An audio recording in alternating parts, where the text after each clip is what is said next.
Assalamualaikum warahmatullahi wabarakatuh. Kami dari Mahasiswa Pendidikan Profesi Guru atau PPG Prajabatan tahun 2022 gelombang 1 di Universitas Tadulako.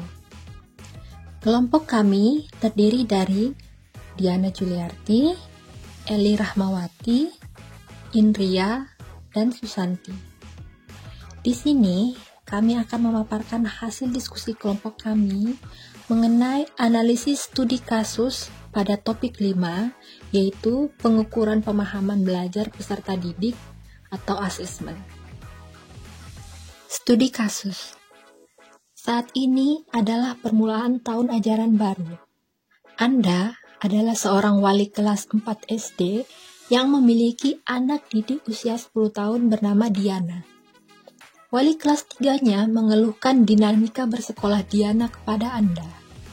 Guru wali kelas tersebut mengatakan nilainya jauh tertinggal dari teman-teman lainnya di kelas. Diana juga kurang baik dalam mengerjakan pekerjaan rumahnya selama masa PJJ kemarin. Bahkan, pihak wali kelas mengatakan bahwa ia khawatir dengan tuntutan yang semakin tinggi di kelas 4 di pelajaran IPA, bahasa, dan IPS yang membutuhkan banyak bacaan. Diana seringkali tidak menyelesaikan tugas-tugas yang diberikan dan ulangannya menunjukkan nilai yang buruk. Namun demikian, ketika materi tugas dan ulangan tersebut diulangi secara lisan dan individual, Diana dapat menjawabnya. Berdasarkan tujuan yang ada, 1. Kira-kira bagaimanakah cara melakukan asesmen terhadap keadaan Diana? Yang kedua, jenis asesmen apakah yang akan Anda berikan kepada siswa Anda tersebut? Jelaskan pertimbangan Anda.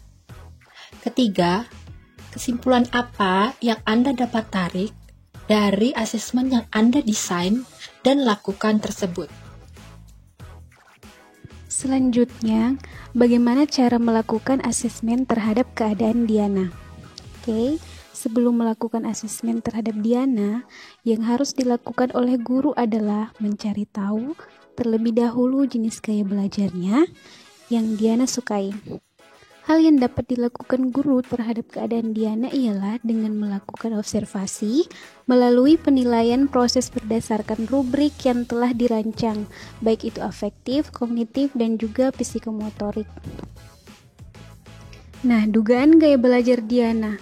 Menurut kelompok kami, kemungkinan gaya belajar Diana adalah auditori. Hal ini ditunjukkan pada informasi bahwa Diana dapat menjawab ulangan dan materi jika ditanya secara langsung atau lisan dan kurang suka menulis.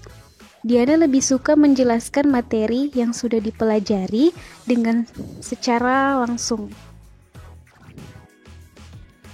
Jenis asesmen apakah yang akan diberikan kepada Diana dan jelaskan pertimbangan Anda? Nah, setelah mengumpulkan segala bentuk informasi dari beberapa sumber, termasuk informasi dari wali kelas sebelumnya, maka wali kelas 4 dapat merancang suatu strategi dalam pemberian bentuk asesmen yang sekiranya dapat diberikan kepada Diana. Asesmen yang diberikan kepada Diana didasarkan pada aspek nilai yang rendah dan motivasi yang rendah dalam belajar. Kemudian, ditetapkanlah asesmen yang akan digunakan, yakni melakukan asesmen diagnostik dalam bentuk tes lisan, yang mana bentuk tersebut menyesuaikan dengan gaya belajar Diana. Nah, kesimpulan dari asesmen yang guru desain dan lakukan tersebut yakni permasalahan yang dihadapi oleh peserta didik seharusnya dianalisis terlebih dahulu oleh guru. Hal tersebut dilakukan agar guru dapat menganalisa jenis asesmen bentuk apa yang tepat untuk peserta didik, menyesuaikan dengan gaya belajar peserta didik itu sendiri. Sehingga kekurangan tersebut tidak akan menghalangi proses pembelajaran pada akhirnya untuk mencapai tujuan pembelajaran hingga tercapai. Asesmen diagnostik. Asesmen diagnostik adalah asesmen yang secara spesifik mampu mengidentifikasi kompetensi, kekuatan, dan juga kelemahan dari setiap peserta didik, sehingga kedepannya diharapkan pembelajaran dapat dirancang sesuai dengan kompetensi, kondisi, dan juga kebutuhan dari setiap peserta didik. Dengan hal ini, guru dapat mengetahui apakah peserta didik sudah paham, setengah paham, dan juga masih belum paham dengan pembelajaran yang telah dilakukan. Sehingga diharapkan dengan adanya asesmen diagnostik, guru mampu melakukan proses pembelajaran sesuai dengan gaya belajar yang disukai oleh peserta didiknya. Kesimpulan, dari hasil kegiatan asesmen yang telah dilakukan, dapat memberikan gambaran kepada wali kelas 4 bahwa Diana dalam proses pembelajarannya memiliki gaya belajar auditori, yang merupakan gaya belajar suka berdiskusi dan juga suka memberikan penjelasan sesuatu dengan panjang lebar. Sehingga dari hasil diagnostik yang telah dilakukan, diharapkan bahwa ke depannya pada proses pembelajaran, guru dapat melakukan proses pembelajaran sesuai dengan gaya belajar peserta didiknya.